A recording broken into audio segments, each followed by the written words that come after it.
we know that this new set of wave or second set of cases is spreading rather quickly, but mortality levels have relatively been fewer, at least so far. The question is not only of the number of people who will become ill and possibly die from COVID-19, it's also the outsized impact the pandemic has had on the economy, on businesses and on income levels, and that has really been a widespread hit to people all around. The fear is that this will start once again. So to speak on this, I'm joined now by Aditi Nayar, Principal Economist at ICRA. Aditi, great to have you on the show. Let me get straight to it. You've seen cases rising consistently since about the middle of February this year. And now we have come to a situation where we are going back to what we saw a year ago, maybe even worse in terms of total number, doubling days, etc. Do you think this will have a similar impact on economic recovery?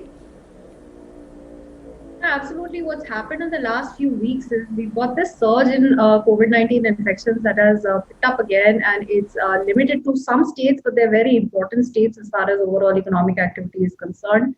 And really, the fallout of this is that we're back in a situation where there is a lot of uncertainty regarding the near-term outlook. Just to go back, we've been now into a year since the lockdown was first announced nationwide in India.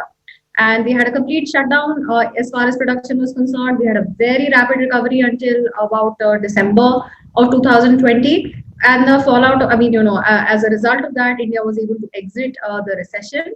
After that, we had a bit of a stabilization period in January, February.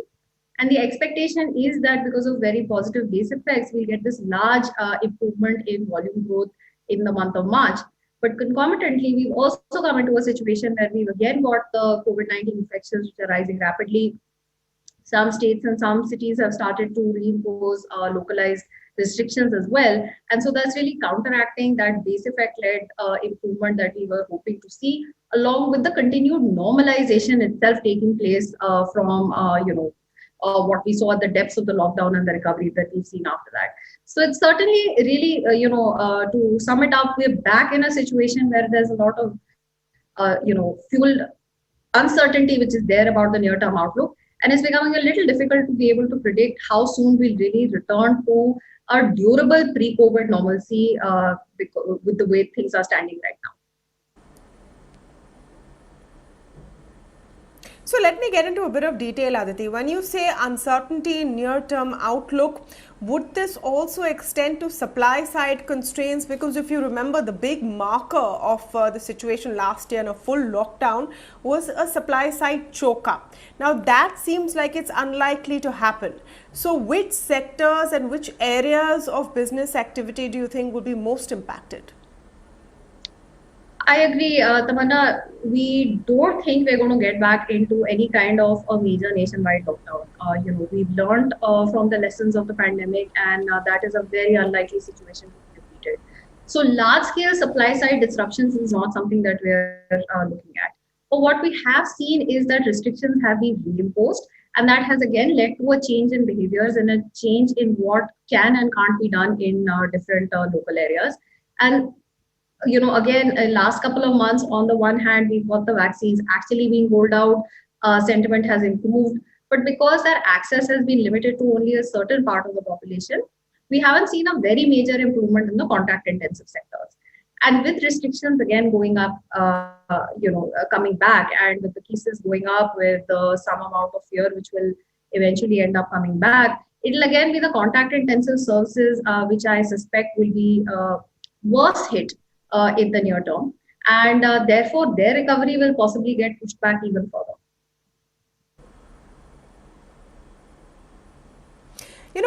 I was going through your report, and among the many headwinds that you list to recovery, one of them is that the round of vaccines may not be as effective as hoped for against newer strains of mutations. How real is that fear right now? So, Tamanna, what we have done is we have projected that Indian GDP and GVA, which is the two metrics that we are tracking, they're going to grow by about 10 to 11% in FY22.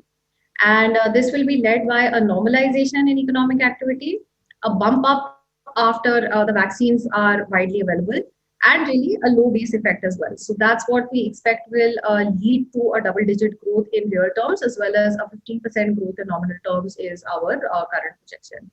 The key upsides to our forecast are faster than expected rollout of government spending, especially on the capital expenditure side. But at the same time, we think that the uptake in consumption will be rather uneven next year, while there will be some sections that will be looking at sharply ramping up their discretionary spending, especially on services after the vaccine rollout gathers traction. There could be large segments of society that really need to rebuild the savings that they drained during the lockdown. So this would be people who work in the informal sectors, who work in maybe lower end jobs in the contact intensive industries specifically, and people who are self-employed. So we don't expect to see a very broad-based surge in consumption in FY22.